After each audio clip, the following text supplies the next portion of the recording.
Daniel from Memphis, Tennessee. What was the deal with the Dustin Rhodes shoot promo in WCW as the character Seven? Was it a worked shoot? And what was the original idea of the Seven character?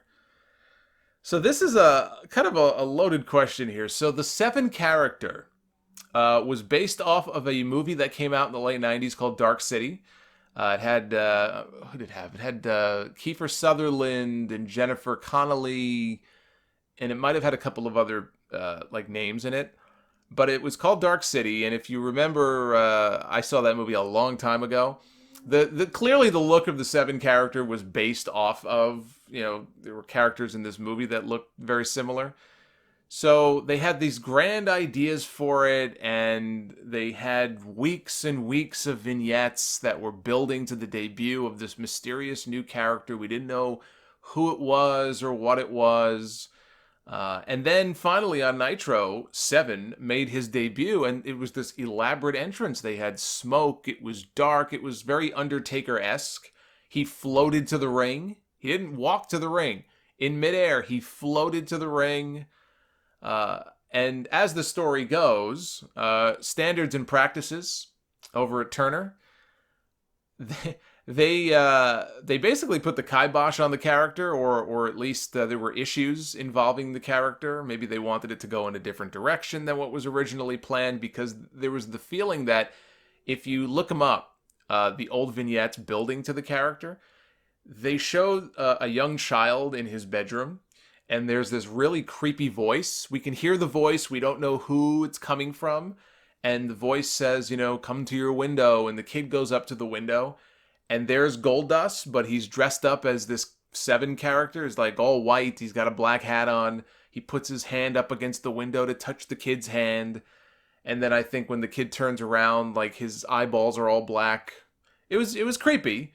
But I guess they thought that the character was coming off a little too creepy because of those vignettes. He came off as somebody that was kidnapping little kids.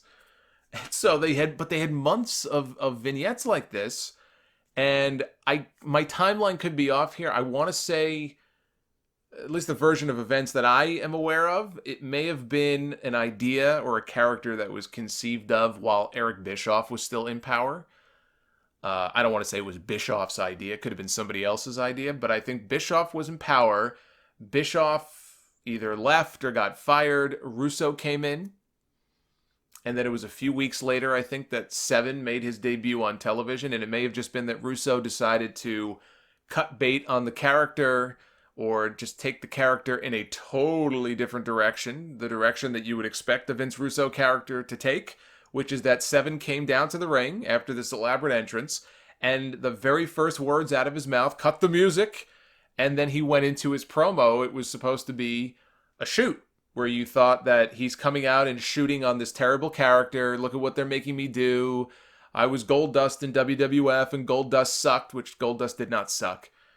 And one of the all-time great quotes, if you go back and watch the Seven debut promo on Nitro back in 99. In the middle of the promo, not at the very beginning or anything, he's in the middle of shooting, quote unquote, and he's in the middle of his rant, and he just goes, "Oh, and my new name is Seven, by the way." He was supposed to mention that first and forgot, and then he's like, "Oh, yeah, my name is Seven, just in case you're interested in knowing. That's my new name now." And he just completely shot all over the character, and I came here to get away from the gimmicks in WWF, and this is what they have me do. And they just fired my dad, Dusty Rhodes, which I think was a shoot. I think Dusty had just been fired a week or two before. This is, they disrespect my family, now you got to deal with me. So it was very Russo-esque in what was going on here. And it was believable. If you go back and watch it now, you kind of see it for what it is. Look, if it was a real shoot, he wouldn't be... There's certain comments that you make in the context of a wrestling promo that should have been a giveaway, that it wasn't a real shoot. But they wanted people to think that it was. And they just abandoned the character before they even gave it a chance to work. I don't know if it would have worked or not. Probably not. It probably would have been one and done. But they never gave it a chance. Literally from the night it debuted, they shit all over their own character. That's how ridiculous this company was from late 99 onward. And the changes in power and people coming and going, and it was just craziness. I think I think Dustin stuck around for a while. He was calling himself the American Nightmare, which is what Cody calls himself now. Instead of the American Dream, he was the American Nightmare. He didn't last very long. He was gone, I think, a few months later. But yeah, that was the whole story behind the Seven character. It was supposed to be this mythical, creepy thing, and there was a fear within the executive ranks there that he was coming off like, I don't know if he's coming off like a pedo or he was coming off just like somebody who was going to snatch your kid from their bedrooms, which is probably not such a great idea for a wrestling gimmick. And then they just abandoned the whole thing and sent him out there to shit all over it, and it was an embarrassment, as many things were back then in WCW.